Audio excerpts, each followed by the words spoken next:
enseñar en el nombre del Señor la segunda parte de mi madre y mis hermanos. Como siempre quiero hacer un resumen y corto de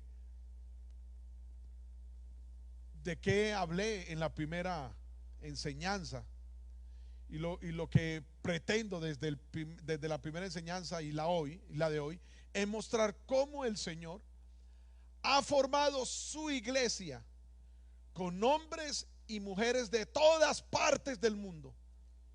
Entonces, cuando me refiero a mi madre y mis hermanos, quiero hablar de otra familia, una familia diferente a la que tú tienes en tu casa, la que tiene el mismo apellido, la que tiene el mismo ADN biológico humano.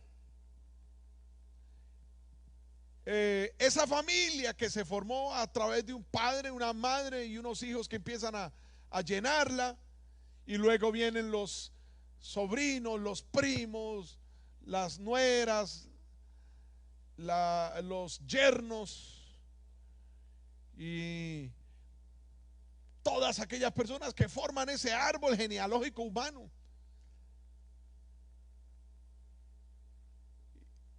Pero el Señor formó otra familia que no tiene un ADN humano, tiene un ADN espiritual. El Señor formó una familia de hombres y mujeres de todas partes del mundo, donde encontramos el verdadero sentido de una familia. El Salmo 69:8 aparece allí un versículo que un poco nos va a catapultar a lo que quiero significar hoy. Extraño he sido para mis hermanos y desconocido para los hijos de mi madre.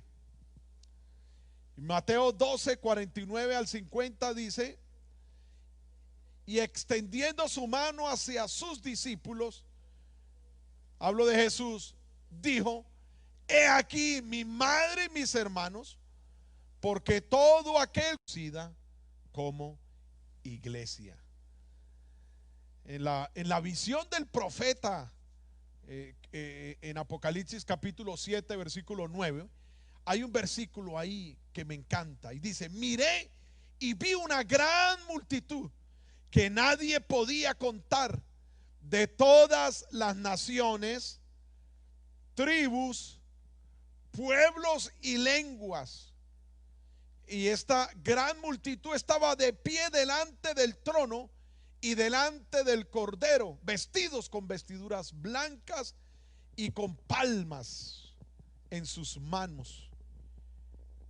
Y es que de una manera magistral en su plan de redención, el Señor se ha encargado de reunir hombres y mujeres de todos los niveles sociales, los niveles culturales, de toda raza, de toda lengua y cualquier otra distinción humana.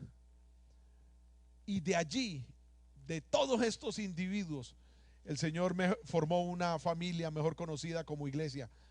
Entonces, tú te preguntarás, ¿cómo es que la palabra familia llega a trascender del grupo socioafectivo que se identifica por habitar una misma casa?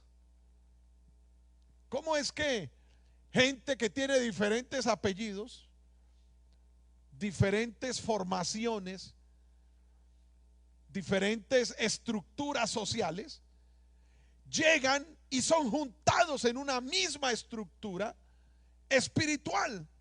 ¿Cómo es que llegan a formar una iglesia? Pues aprendámoslo hoy. La escena bíblica de la que les he hablado y les he mencionado, donde el Señor dijo: mi madre y mis hermanos son estos que hacen la voluntad de mi Padre, muchos la hemos leído, pero es muy poco analizada. Los tres de los cuatro evangelistas la registraron. La registró Marcos en el capítulo 3, versículo 31 al 35. La registró Lucas en el capítulo 8, del versículo 19 al 21. Pero también la registra Mateo, y es la que yo quiero analizar. Mateo capítulo 12, versículo 46. Tanto así que los biblistas subtitularon o titularon mejor este capítulo: la madre y los hermanos de Jesús. Y entonces la escena parece ocurrir en un lugar lleno de gentes queriendo escuchar las enseñanzas de Jesús. Y dice: mientras él aún hablaba a la gente, he aquí su madre y sus hermanos estaban afuera. Ojo a esa expresión: la mamá de Jesús, María, y los hermanos de Jesús, los hijos de María, estaban afuera y le querían hablar. Aunque estaban afuera, querían hablar con Jesús. Y le dijo uno: he aquí tu madre y tus hermanos están afuera y te quieren hablar. Respondiendo él al que le decía, hoy en el versículo 48, al que le decía esto, dijo: ¿quién es mi madre y quiénes son mis hermanos? Y extendiendo su mano hacia sus discípulos, dijo: he aquí. Es decir, los que estaban ahí pegados de él, no los que estaban afuera, no los que estaban lejos, los que estaban ahí amontonados enfrente de él. Les dijo: estos sí son mi madre y mis hermanos. Ahora, yo había leído tantas veces esta porción bíblica, como estoy seguro de que muchos de ustedes lo han hecho, pero solamente hasta que lo leí con seriedad y ánimo de indagar los secretos que hay ahí. Secretos a gritos están ahí contados. Es que fui realmente iluminado. Quiero que veamos por lo menos 3 puntos que hay allí. El primero: Jesús nunca quiso presentar a María como una mujer sobrenaturalmente dotada, una mujer extraordinariamente sobrenatural. Jamás la presentó Jesús como una mujer que tuviera merecimiento para adorarla como el mundo lo hizo. Jesús nunca quiso que María fuera adorada como una diosa, como un dios. Y este capítulo lo muestra. Y quizás no tiene mucho que ver con lo de familia, pero valga el punto para aclararlo. Porque en este tiempo del COVID, en este tiempo de las desesperaciones, en que la gente anda buscando cualquier solución, muchos se han aferrado a la adoración a María. Y quiero decirte en el nombre del Señor: no vas para ningún lado. Puedes tener las 11,000 vírgenes que dicen que existen para adorar, no vas para ningún lado, porque son solamente ídolos. Quiero decirte, jamás el Señor quiso que María fuera adorada. Es más, María nunca quiso ser adorada. El primer intento que alguien hizo de adorar a María fue una vez que le dijo a Jesús: bienaventurados los pechos que mamaste. ¿Y sabe qué dijo Jesús? Más bienaventurados son los que están aquí escuchando las palabras del reino. En otra ocasión, alguien buscó a María como para que ella intercediera por ellos. ¿Y sabe qué dijo María? Yo no soy la del milagro aquí.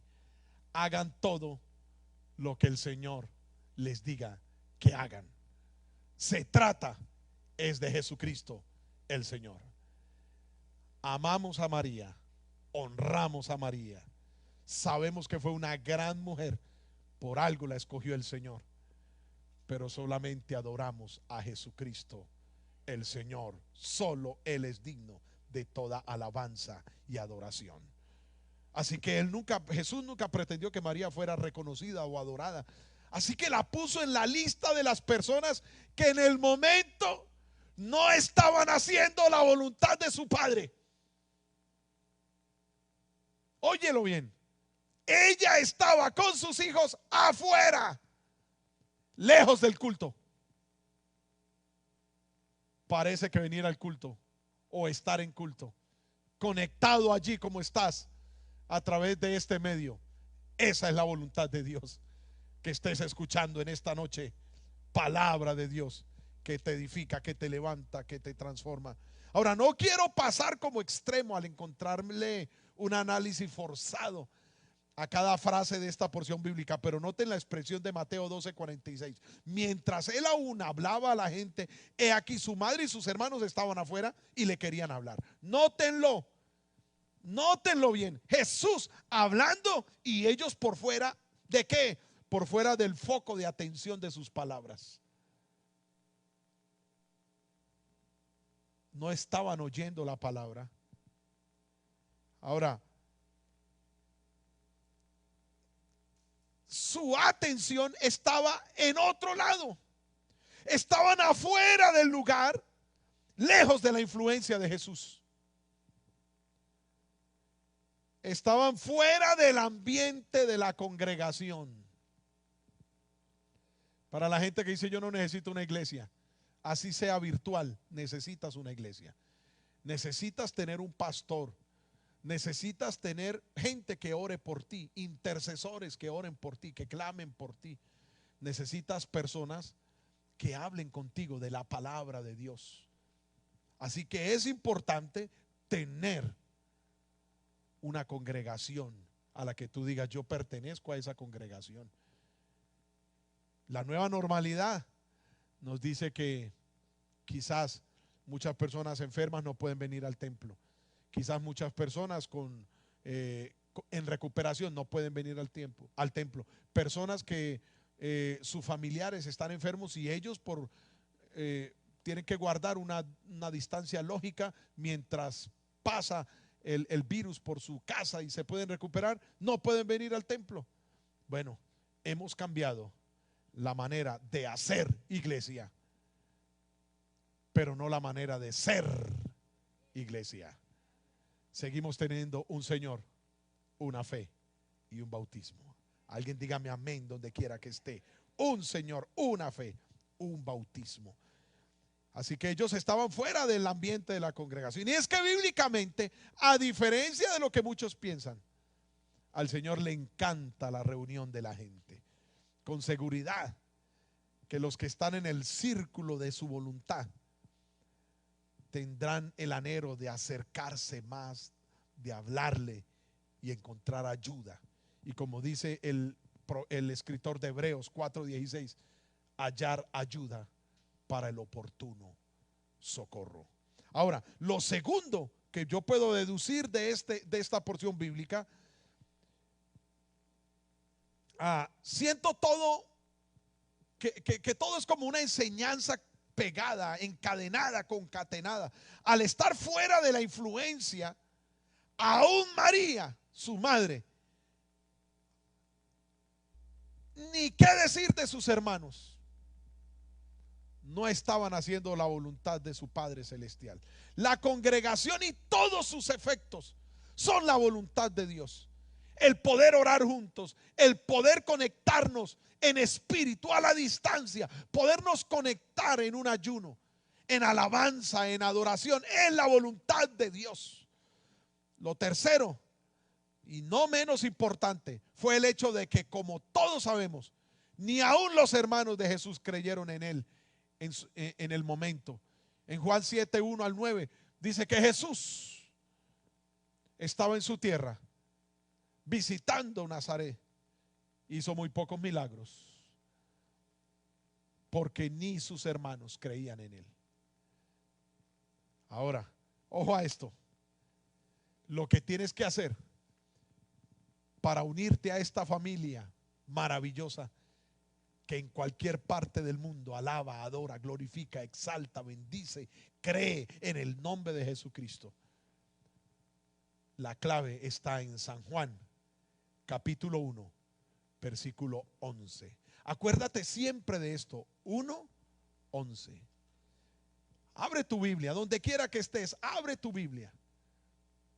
San Juan, capítulo 1, versículo 11.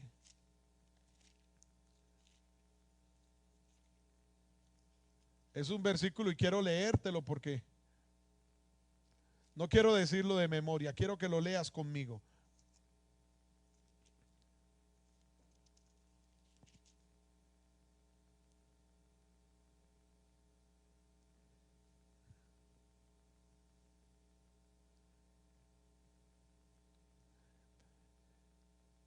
¿Ya lo tienen? A lo suyo vino y los suyos no lo recibieron.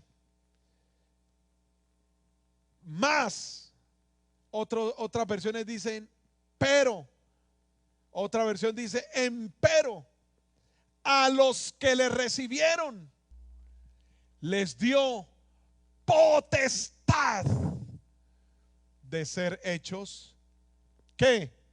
Hijos de Dios. Si tú no crees en el Señor, si tú no crees al nombre de Jesús, no eres hijo de Dios. Eres criatura de Dios, pero hasta que no creas en el nombre de Jesucristo, no serás hijo de Dios. Hermano, y mis padres no han creído a Dios todavía. Son criaturas de Dios. Háblales del Evangelio de Jesucristo. Háblales que el Espíritu Santo los va a convencer. Abre tu boca y háblale a tu familia, háblale a tus amigos, para que sean parte de esta gran familia. A los que creen en su nombre, a lo suyo vino, lo suyo no le recibieron, mas a los que le recibieron, a los que creen en su nombre, les dio potestad de ser hechos hijos de Dios. Parece aquí cumplirse, porque ni siquiera sus hermanos creían en él. Pues se cumple el versículo que les leí al principio, Salmo 69:8. Este versículo habla de las vicisitudes del Cristo. Extraño he sido a mis hermanos y desconocido para los hijos de mi madre. Prácticamente la oposición número uno que tuvo Cristo cuando estuvo en esta tierra fueron sus hermanos, sus parientes, sus coterráneos. ¿No ve qué dice ahí? Los suyos no lo recibieron, ellos no lo aceptaron. Recuerden que en una ocasión Jesús estuvo en Nazaret y lo que hicieron fue tratar de matarlo. Nazaret, donde él se crió, donde él se levantó, donde lo conocían. Y de ahí dijo el Señor, recordó un dicho de la época, que no había profeta en su tierra. Ellos lo despreciaron, trataron de matarlo. Y entonces ahí quiero basar esta noche algo importante que viene para nosotros, que nos va a hacer amar más nuestra congregación, nos va a hacer amar más nuestra familia, nos va a hacer amar más la gente que nos rodea, que aunque no tienen tu mismo apellido, se preocupan por ti. Nos preocupamos por ti, aunque no nacimos en el mismo vecindario, en el mismo pueblo, nos preocupamos unos por los otros. El Señor dijo en Mateo 10:34 al 36, no crean que he venido a traer paz a la tierra. No vine a traer paz, sino espada. Porque he venido a poner en conflicto al hombre contra su padre, a la hija contra su madre, a la nuera contra su suegra. Ups.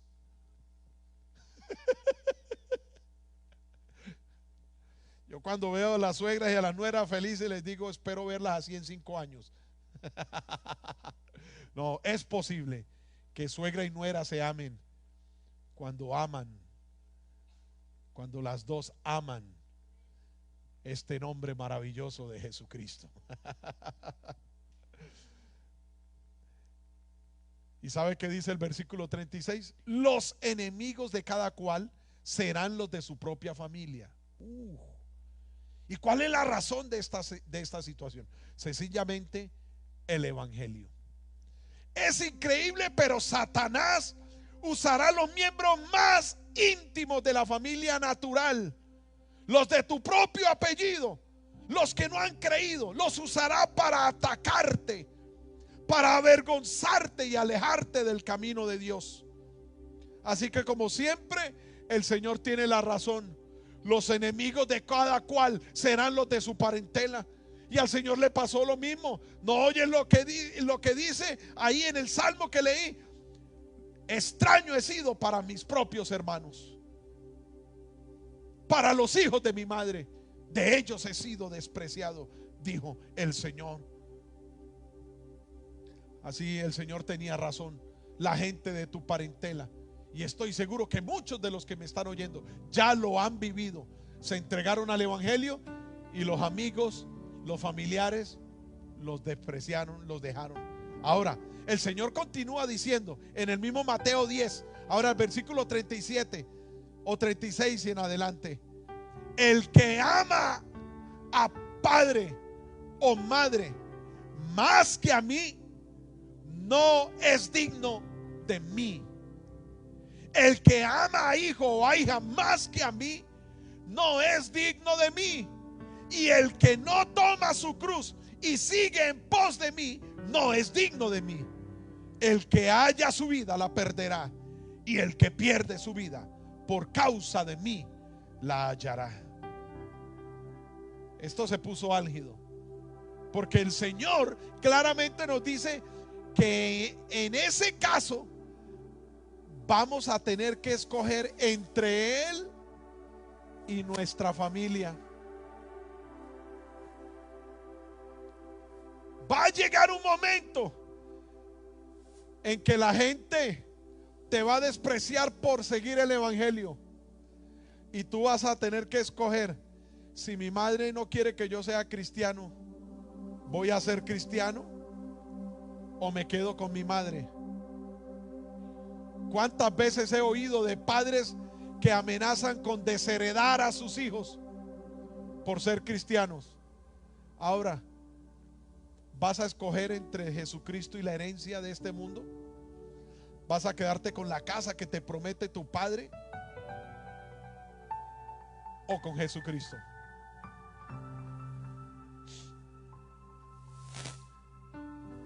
Quiero hablarte de algunos casos que pueden suceder.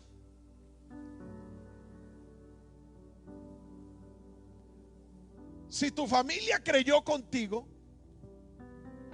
qué bendición. O sea, se entregó el papá, se entregó la mamá, se entregaron los hijos, se entregó la suegra, se entregó la tía, las primas. Yo he visto familias son completas en la iglesia, todos entregados buscando al Señor. Si ese es tu caso, te felicito. Si ese es tu caso, wow, dirían los americanos, lucky. ¿Sabes por qué? En la Biblia también hay una situación de estas. En Hechos 16, 31 al 33, el carcelero de Filipos dice que él le preguntó a Pablo específicamente, le dice: ¿y qué tengo que hacer para ser salvo? Y él le dice: cree en el Señor Jesucristo y serás salvo tú y toda tu casa. Y todos creyeron y todos se bautizaron. ¡Wow! ¡Qué bendición! Pero hay otra situación que se puede dar. O sea, si tu familia no creyó, pero se puede dar el caso, como lo he visto muchas veces, que aunque no creen, no son impedimentos para el cristiano. ¡Qué bendición! En 1 Corintios 7, 12 al 16, el apóstol Pablo habla de este caso y dice: si acuerdan en vivir juntos, echen para adelante. Una esposa cristiana y un esposo que no ha creído, y él dice: yo no te voy a impedir que sigas a Cristo. Un esposo cristiano, una esposa que no ha creído, y ella le dice: no, tranquilo, sé cristiano, yo no he creído, pero tú sigue para adelante. Unos padres cristianos y de pronto sus hijos no quisieron creer, pero se portan bien, están en la casa, respetan a los padres, se quedan allí, o viceversa, unos padres que no han creído, pero sus hijos se han creído, y ellos dicen: hágale, yo no tengo ningún problema, cada uno decide qué quiere creer. Pues bueno, qué bendición. Y el apóstol Pablo dice que si la esposa que no es cristiana acepta vivir con su esposo, ¿acuerdan eso? Bueno, en cualquier momento él se entregará y conocerá al Señor. Pero en el caso específico que el Señor dice, en el que tú tendrás que escoger, si la familia no creyó, y lo he visto también muchísimas veces, no creyó la familia,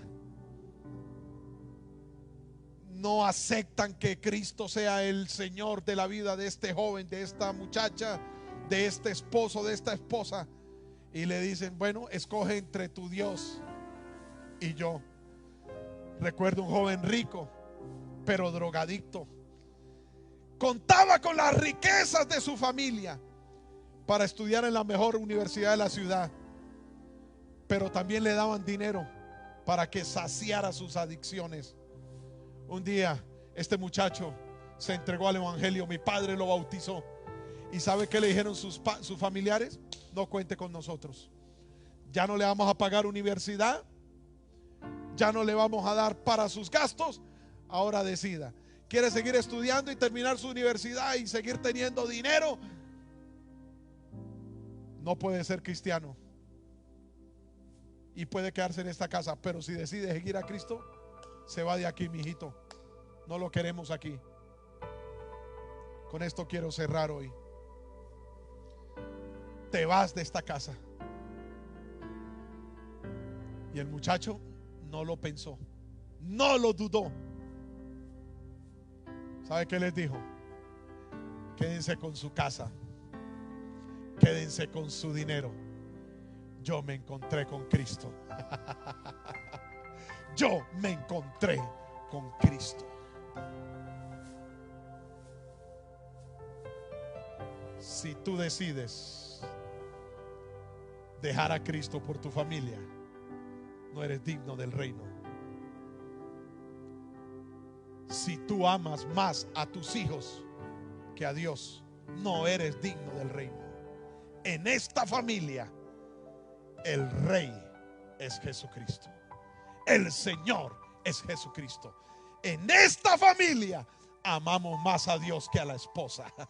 Amamos más a Dios que al esposo. Amamos más a Dios que los hijos. Y no porque no los amemos, no porque no amamos a la persona que Dios nos dio, sino porque lo mejor que le puede pasar a una esposa es que su esposo ame más a Dios. Lo mejor que le puede pasar a un esposo es que su esposa ame más a Dios. ¿Sabe por qué? Porque así las cosas irán muy bien, muy bien. La familia espiritual es la familia donde hombres y mujeres de diferentes razas, diferentes idiomas, diferentes idiosincrasias, diferentes clases sociales, hemos conocido a Cristo, nos hemos entregado a Él y hemos declarado que lo amamos a Él sobre todas las cosas.